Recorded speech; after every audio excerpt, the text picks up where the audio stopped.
Hey readers, I hope you're doing well. My name is Juan, and today I'm here to talk about the books that I'm reading at the moment, because I usually come to you after I finish the books. Well, I usually come to you at the beginning of the month with my reading plans for the month, which I'm very good at sticking to, but then I usually add new books to that. Like, I read those books and then I read other books, and then I come to you with the book reviews.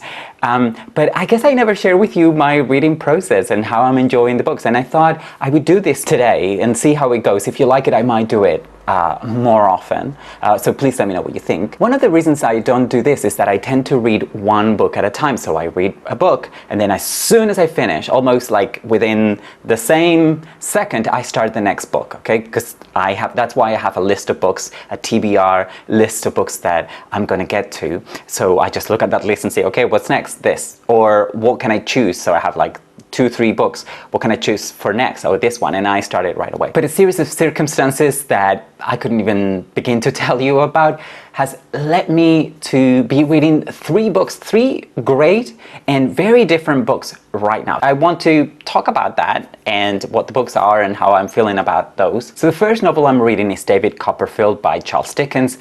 Hugely famous, beloved novel by Charles Dickens from the mid-18th century. Came out as a book in 1850, in fact. And it is a Bildungsroman. You have this character, David Copperfield, and the novel follows him from his childhood to his maturity.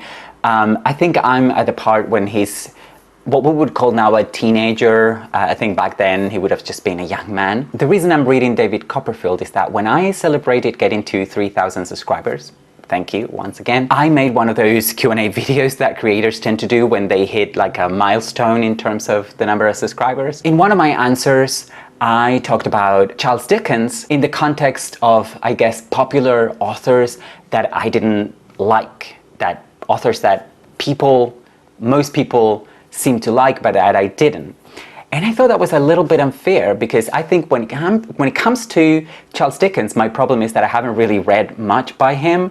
And so I just have biases and huge prejudice because he's so popular and so hyped. And at the same time, I don't see how he would be interesting to me in terms of innovation or anything like that, or the quality of his writing. But the point is, how would I know that if I don't read the books? How will I know if Dickens is for me or not if I don't read the books? So I made a list with his most famous, best novels, and I decided to start with David Copperfield. It sounded like the perfect place to start. I have read other things by him, by the way. I'm struggling a little bit with it because of its length. I'm starting to get frustrated that it's taking me so long to make my way through it. But I'm enjoying the story. I find his character compelling, and I'm intrigued by him. I want to see what kind of a man he becomes, or he's in the process of becoming a man now, which should be more interesting than his childhood. David Copperfield reminds me of 18th century novels like Tom Jones.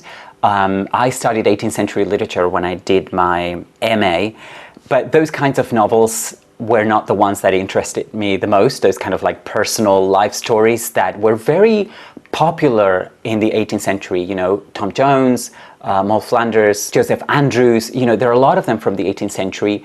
But what Dickens is doing here with that is something that is better structured, easier to read, and because of that, more or less enjoyable depending on your taste. I'm enjoying it so far, and I'm looking forward to making a full book review video about it in the next couple of weeks. But David Copperfield is not the only 19th century novel I'm reading. I'm also reading The Double, which is a short novel or novella by Fyodor Dostoevsky, which came out around the same time, a little bit earlier. I think it was first published in 1846, right? So just 4 years before David Copperfield. But then I'm reading here on the Wikipedia page that Dostoevsky revised it, and the novel was then republished in 1866. And I'm assuming that the version I'm reading is a translation from that final definitive version. Just from the beginning, I thought that The Double reminded me a lot about some stuff by Gogol, another Russian writer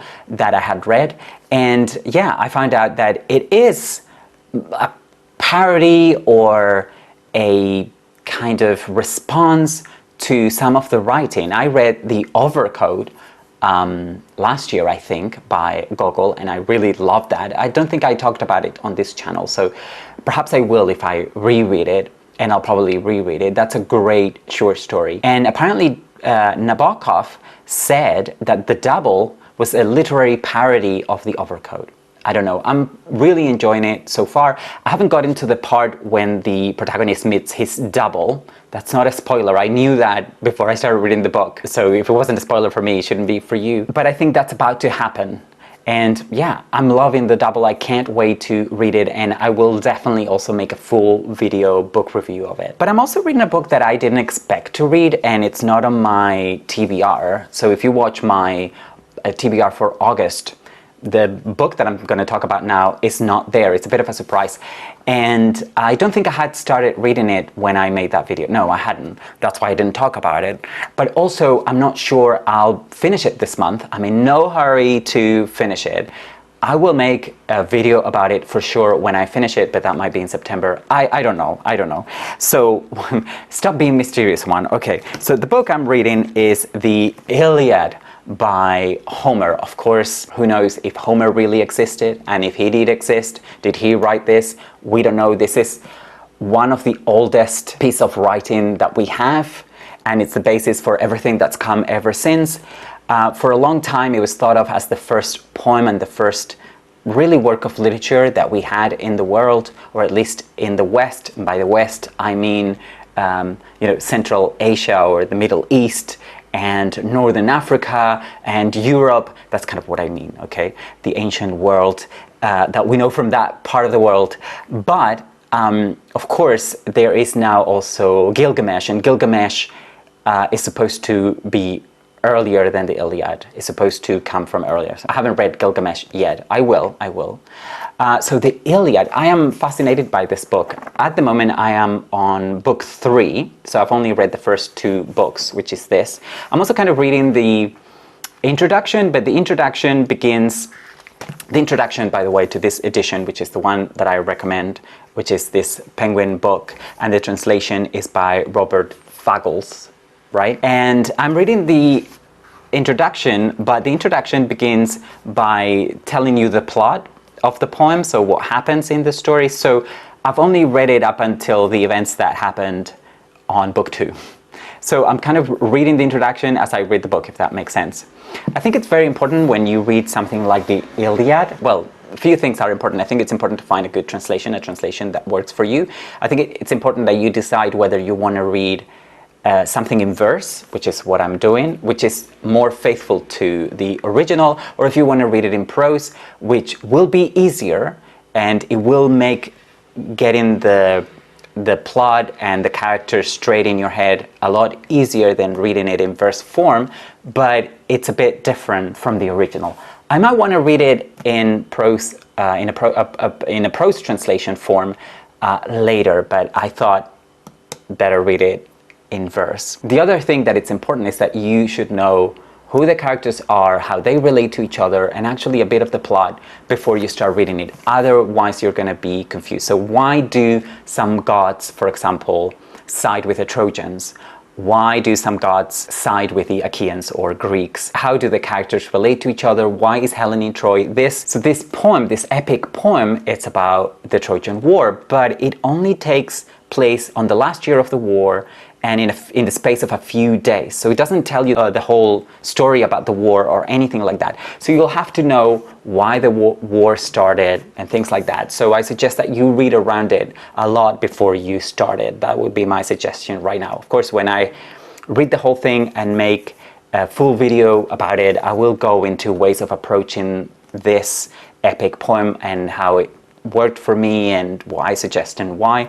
But I'm loving this, and I didn't think I would, because I don't like war, I don't like violence, but I think it's absolutely gorgeous and fascinating to see how men, and by men I mean people, human beings, were exactly like we are now back then. Of course, some of the stuff that they do, some of their traditions, some of their habits seem incredibly alien to us, but essentially,